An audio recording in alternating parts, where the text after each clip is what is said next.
நீங்க சொல்ற மாதிரி நம்ம ஸ்டாச்சு ப்ரூவ் பண்ணிக்கலாம். டிஃபரன்ஸ் போட்டோமா?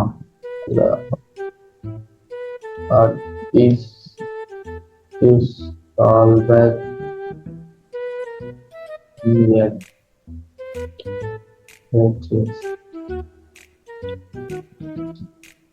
Screen show ஆகுதுல? Yes, bro. Use callback is a React hook used to memorize the function. It helps to prevent unnecessary function redirections during component remembers. Okay. Memorize the functions callback depend is functional code. Handling React components and all functions inside are created.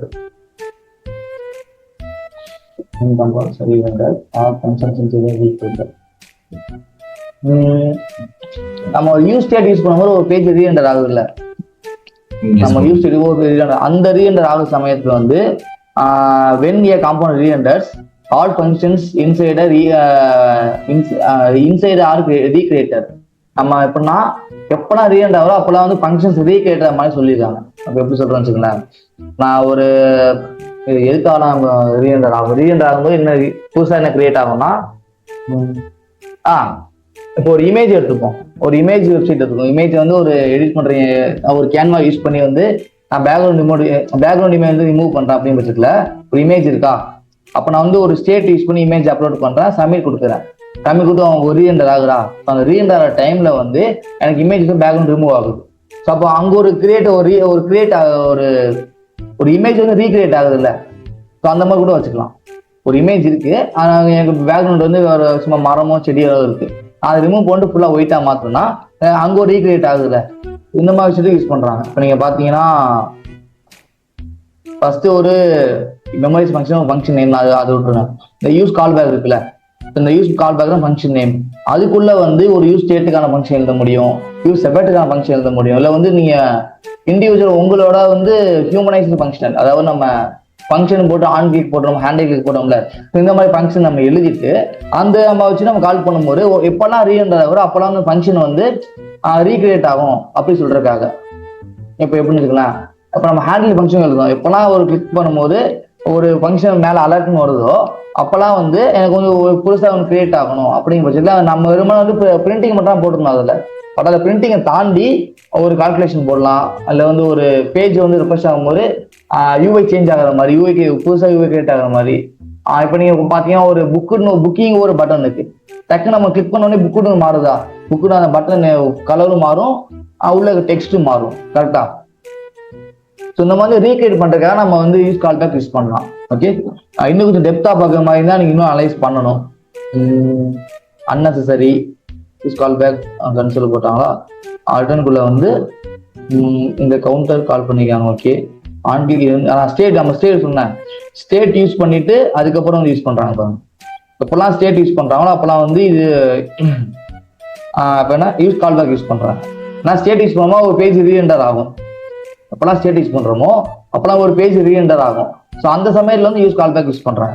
நீங்க மேல பாத்தீங்கன்னா use கால் பேக்னு போட்டிருக்காங்க, அப்படி printing மட்டும் கொடுத்துருக்காங்க. இப்போதைக்கு console.11 function ரீக்ரியேட்டர் ஒரு printing மட்டும் கொடுத்துருக்காங்க. ஸோ இங்க வந்து ஒரு ஸ்டேட்டுக்கு போட்டிருக்காங்க, ஆன் கிளிக் செட் கவுண்ட் போட்டு கவுண்ட் பிளஸ் 1 போட்டிருக்காங்களா. இதுக்கப்புறம் வந்து கீழே பட்டன் வச்சுக்கிட்டு ஆன் கிளிக் மட்டும் இன்க்ரிமெண்ட், அது வந்து கால் பேக் ஃபங்க்ஷன்னா இன்க்ரீஸ் பண்ணதுக்கு அப்புறம் பட்டன் கிளிக் பண்ணும்போது எனக்கு வந்து அது ஒரு ரீரெண்டர் ஆகி திரும்ப பேஜ் புதுசாக கிரியேட் ஆகும் அப்படின்னு சொல்றதுக்காக. Okay, real use case to child components. அந்த ஸ்டேட் யூஸ் பண்ணியிருக்காங்க, ஸ்டேட் யூஸ் பண்ண ஒரு இன்பில்ட் ஒரு ஃபங்க்ஷன் வச்சிருக்காங்க, இன்பில்ட்ல ஹியூமனைஸ்டு ஃபங்க்ஷன் வச்சிருக்காங்க. அதுக்கப்புறம் வந்து அதுக்குள்ள வந்து ஒரு ஸ்டேட் யூஸ் பண்ணி கவுண்டரிங் யூஸ் பண்ணி இதே மேலே கொடுத்து அப்படியே கீழே கொடுத்துருக்காங்க, அவ்வளோதான். மேலே என்ன கொடுத்துருக்காங்களோ அதை அப்படியே கீழே வந்து கொஞ்சம் பெருசாக கொடுத்துருக்காங்க, அவ்வளோதான். Real case with child components. Use call back பொறுத்தவரைக்கும் சைல்டு வேரியபிள் வந்து யூஸ் மெமோ கொடுத்து அவருக்கு ஹேண்டில் கொடுத்துருக்காங்க. கிரியேட்டர் ரீரெண்டர் ரிட்டர்னுக்குள்ள வந்து button on click hand click. Okay, இது ஒரு வேரியபிள் ஃபங்க்ஷனோட ஸ்டேட் யூஸ் பண்ணிக்காங்க. ஸ்டேட் யூஸ் பண்ணதோட இந்த ஃபங்க்ஷனை இங்கே கால் பண்ணியிருக்காங்க. ஹேண்ட் கிளிக் இந்த ஃபங்க்ஷனை வந்து இங்கே கிரியேட் பண்ணியிருக்காங்க. கிரியேட் பண்ணிட்டு இந்த ஹேண்ட் கிளிக் ஃபங்க்ஷனை வந்து இங்கே கால் பண்ணியிருக்காங்க பாருங்க. இங்கே கால் பண்ணியிருக்காங்களா? இது எப்படி தண்ணாதுன்னா ஒரு நிமிஷம், ஸ்டேட்டுக்குள்ள ஃபங்க்ஷன் ஸ்டேட் இருக்கு. இந்த ஃபங்க்ஷனுக்குள்ள வந்து ஒரு ஹேண்ட் கிளிக் ஃபங்க்ஷன் இருக்கு. ஓகேங்களா? ஓகே, ஹேண்ட் கிளிக் ஃபங்க்ஷனுக்குள்ள வந்து இங்கேயும் யூஸ் பண்ணிக்கலாம், இங்கேயும் யூஸ் பண்ணிக்கலாம். இங்கே போட்டு குழப்பி எடுத்துருக்காங்க. நம்மளாம் மேலே கூட தான் புரியும் போல. இப்போ எத்தனை ஃபங்க்ஷன் இருக்குன்னா ஒன்று யூஸ் கால் பேக் ஒரு ஃபங்க்ஷன் இருக்கு. யூஸ் ஸ்டேட்டுக்கு ஒன்று இருக்கு.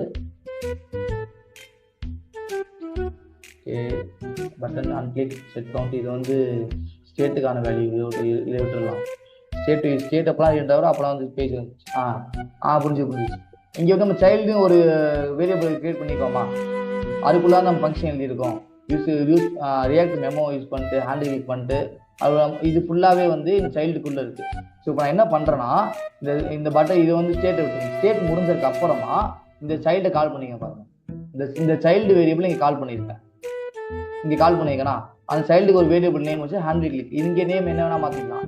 இங்கே வந்து சும்மா நீங்கள் என் நேம் கூட போட்டுக்கலாம். ஸோ அவங்க புரியறதுக்காக திரும்ப அதே நேம் கொடுத்துருக்காங்க. அது கொடுத்துட்டு இந்த ஃபங்க்ஷனை இங்கே கால் பண்ணுறாங்க. இந்த ஹேண்ட் கிளிக் இந்த ஃபுல் ஃபங்க்ஷனை இங்கே கால் பண்ணுறாங்க. உள்ள இந்த ஃபங்க்ஷன் இருக்குல்ல, இந்த ஃபங்க்ஷனை கால் பண்ணும்போது எனக்கு எப்படா வந்து பேஜ் ரீஎண்டர் ஆகுறோம் அப்படா வந்து ரீக்ரியேட் ஆகுது. ஓகே, ஃபுல்லாக அந்த ஃபங்க்ஷனே ஒரு ரீக்ரியேட் ஆகுது. ஃபுல்லாக பழைய ஃபங்க்ஷன் ரிலீஸ் ஆகி ஃபுல் ஃபங்க்ஷன் கிரியேட் ஆகுது. நீங்கள் அப்படி ஞாபகம் வச்சுக்கோங்க. எப்படாவது ரீஎண்டர் ஆகுறோம் பழைய கோடு ஃபங்க்ஷன் ரிமூவ் ஆகிட்டு புதுசாக ஒரு ஃபங்க்ஷன் கிரியேட் ஆகுது. ஓகேங்களா? டிபெண்டன்சி அரே இதெல்லாம் நார்மல் தான். ஓகே, இப்போ நான் சொன்னது ஓரளவுக்கு பேசிக் மட்டும் அவங்களுக்கு சொல்லியிருக்கேன். ஓகே, எதுக்கு என்ன வாட் என்ன எதுக்கு யூஸ் ஆகும், எப்படி யூஸ் ஆகும்னு சொல்லியிருக்கேன். ஸோ இந்த நீங்கள் டாக்குமெண்ட்டை வச்சு நீங்கள் வந்து ஃபுல் அண்ட் ஃபுல் வந்து நீங்கள் இதுக்கு ஒரு டாக்குமெண்ட் எடுத்துடுறேன். இதை ஆட் பண்ணிடுறேன். உங்களுக்கு டாக்குமெண்ட் ஆட் பண்ணிடுறேன். இந்த இதில்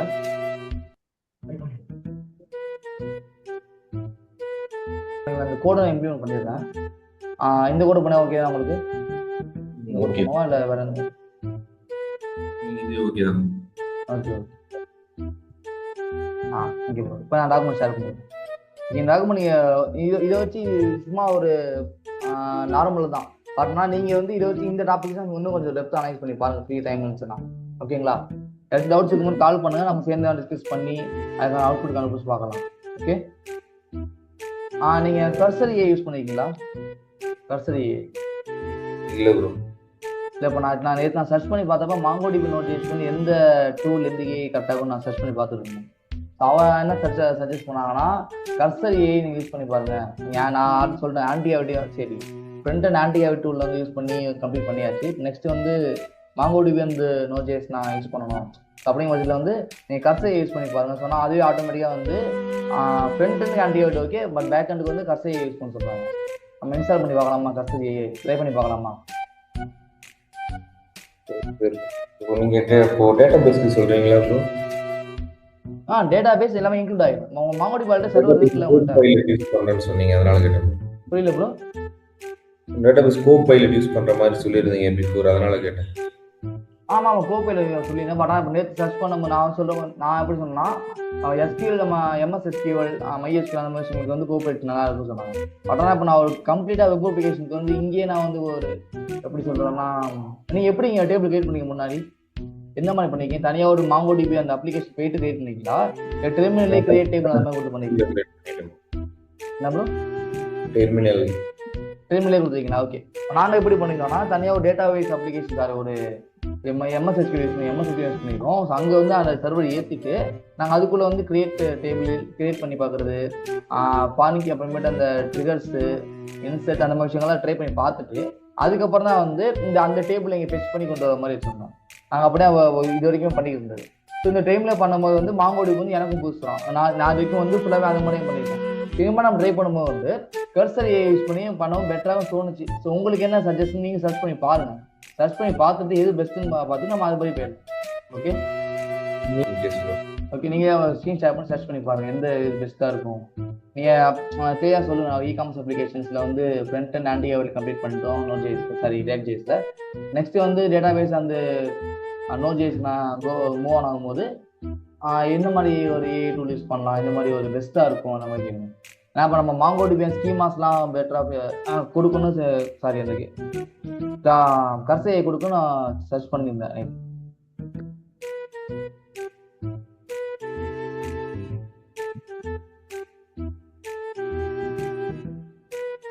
ஏஐ டூல் கொடுக்கணும். நீங்கள் வெறும் ஏஐ படம் ஏஐ டூலும் கொடுக்கணும்.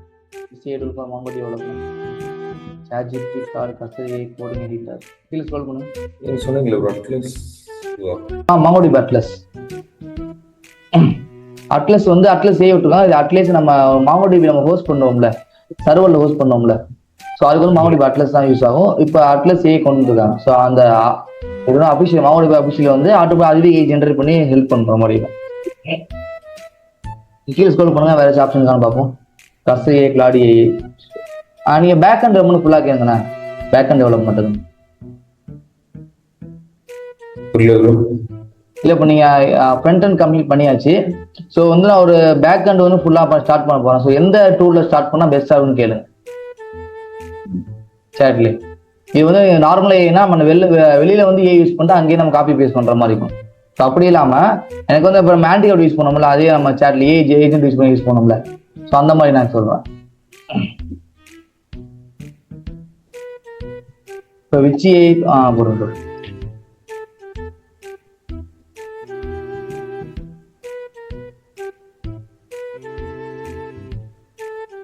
Node.js and MongoDB input.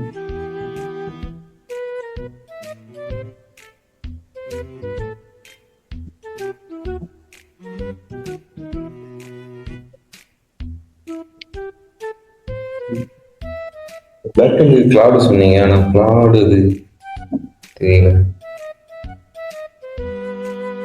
Large backend code explanations. Claude வந்து லார்ஜ் பேக்கெண்ட் கோட் எக்ஸ்பிளனேஷன் கொடுத்துருக்காங்க. ஓகே, MongoDB அட்லஸ் இது வந்து ஜஸ்ட் ஓவரால் ஏஐ கோடிங் இருக்கு. இதுதான் எனக்கு ஷோ ஆனிச்சு. Node.js MongoDB பேக்கெண்ட் யூஸ் பண்ண போகிறேன். ஸோ எந்த ஏஐ டூலுக்கு பெஸ்ட்டாக ஃபீல் ஆகும்போது கர்சர் ஏஐ தான் சொன்னிச்சு.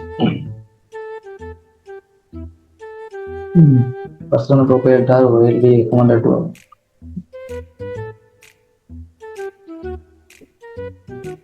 கீழ் ஸ்க்ரோல் பண்ணி பாருங்க. நெக்ஸ்ட் பாருங்க.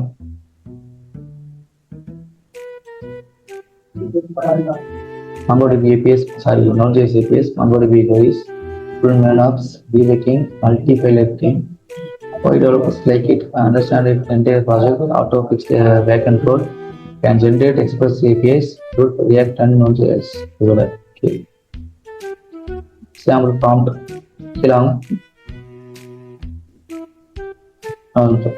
Create a Node.js APIs for product management is MongoDB and availability token. So prompt கொடுத்தா அதே மேக் பண்ணி கொடுத்துருக்கோம். அதான் ஆன்டிபயோட்டிக் மாதிரி தான். GitHub Copilot, fast coding. But ஆனால் GitHub Copilotல வந்து நம்ம வெளில யூஸ் பண்ண VS Code வெளில யூஸ் பண்ணிட்டு உள்ள காப்பி பண்ற மாதிரி இருக்கும். MongoDB Atlas features. Just check for you. Content diving CSS, backend Node.js APIs, database MongoDB. Okay. இப்போ கர்சர் உங்களுக்கு பெஸ்ட்டாகுன்னு சொல்லுங்க, அதுபடியே போயிடும். தெரியல ப்ரோ, நீங்க என்ன சொல்றீங்களோ யூஸ் பண்ணிக்கலாம். இல்லை இப்போ நான் சர்ச் பண்ண சொல்றவங்க கர்சர் கொஞ்சம் பெஸ்ட்டாகுன்னு ஃபீல் ஆனிச்சு. ஸோ அதனால நான் உங்களுக்கு சஜஸ்ட் பண்றேன். பட் அதுவும் நானும் யூஸ் பண்ணதில்லை, ப்ராக்டிஸ்லாம் யூஸ் பண்ணதில்லை. ஸோ வந்து நம்ம 2 பேர் டிஸ்கஸ் பண்ண சர்ச் பண்ணி நம்ம சேர்ந்து ஒர்க் பண்ணாலே வந்து நம்ம கம்மி பண்ண முடியும். ஓகேங்களா? முன்னாடி நீங்க என்ன யூஸ் பண்ணி கிளாஸ் எடுத்தீங்க அப்படி கேட்குறேன். நான் வந்து முன்னாடி வந்து கோபைலட் அந்த ஓப்பன் ChatGPT யூஸ் பண்ணி வந்து ஃபுல் அண்ட் ஃபுல் அப்ளிகேஷன் முடிச்சிருக்கேன். கோபைலட் ஆன்டிகாவிட்ல இருந்து டிசைன் ஃபுல்லாக முடிச்சது. பேக்கெண்ட் போகும்போது தான் கோபைலட் அந்த வந்து ஓப்பன் அதை யூஸ் பண்ணி வந்து அப்ளிகேஷன் முடிச்சிருக்கேன். பட் ஆனால் இப்போ ரீசெண்ட் டைம்ஸ் ஏஐ நம்ம மாறிக்கிட்டே இருக்குல்ல. ஸோ நம்ம ஏஐ மாறும்போது நம்மளும் சேஞ்ச் ஆகிட்டே இருக்கணும்ல. ஸோ அப்போ வந்து இப்போ நான் இப்போ சர்ச் பண்ணி அதுக்காக எனக்கு சர்ச் பண்ணேன். ஓகே, என்ன இப்போ நம்ம மாதிரியே போவேன், நான் புதுசாக நம்ம லேர்ன் பண்ணி வைக்கலாம் அந்த மாதிரி தான். ஓகே, அப்போ வந்து கர்சர் ஏ வந்து அது ஒரு டூல் தான். ஸோ அப்போ நீங்கள் ஒரு ரெசியூம் வந்து அந்த டூல் ஆட் பண்ணிக்க முடியும். நீங்கள் ஆன்டி கேவிட்டி டூல் ஆட் பண்ணுவோம், Antigravity VS Code plus இந்த கர்சர் ஏ டூல் ஆட் பண்ணிக்க முடியும். ஸோ ரெசியூம் உங்களுக்கு எக்ஸ்ட்ரா பாயிண்ட் ஒன்று இன்க்ளூட் ஆகுது. ஓகே ஓகேங்களா? ட்ரை பண்ணி பார்க்கலாம், தப்பு இல்லை. எல்லாமே ஈஸி, ஏஐஸ் எல்லாமே ஈஸி தான், ட்ரை பண்ணி பார்க்கலாம். உங்களுக்கு புதுசாக கற்றுக்கிறதும் ப்ராப்ளம் இல்லை. ஓகே ஓகே இப்போ இன்ஸ்டால் பண்ணிடலாமா? உங்க மாங்கோடிபி தேவை எல்லாமே இருக்குல்ல? ஓடிபி நான் இப்போ டெர்மினல்ல தான் ப்ரோ இருக்கு, மற்றபடி மற்றதெல்லாம் டெர்மினல் என்னென்ன தேவைன்னு இருந்தா நான் இன்ஸ்டால் பண்ணி வச்சிருவோம் ப்ரோ. ஓகே ஓகே ப்ராப்ளம் இல்லை. இப்போ நம்ம கர்சரை மட்டும் இன்ஸ்டால் பண்ணிக்கலாம். கர்சரை இன்ஸ்டால் பண்ணிக்கலாம். கர்சர் எடிட்டரா? எடிட்டரா? நீங்க கூகுள் வாங்கல, கர்சர் ஏ டவுன்லோட் பண்ணுங்க. கர்சர் ஏ டவுன்லோட்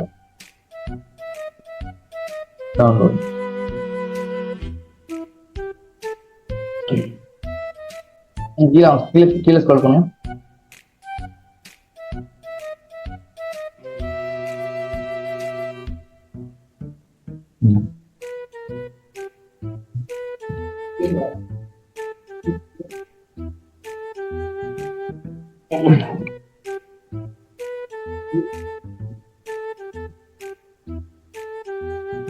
நம்ம சர்ச் பண்ணி எடுத்துக்கலாம். ஏன்னா அப்போ வந்து நம்ம மாற்றிட்டோம்னா சிக்கலாக போயிடும். நீங்கள் ChatGPT சர்ச் பண்ணிக்க, எந்த வெர்ஷன் வந்து கரெக்டாக இருக்கும் அந்த மாதிரி நம்ம சர்ச் பண்ணி எடுத்துக்கலாம்.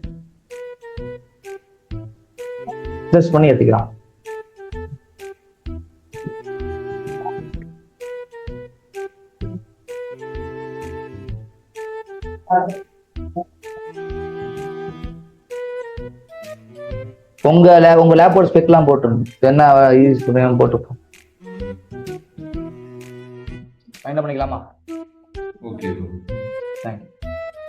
தேங்க்யூ.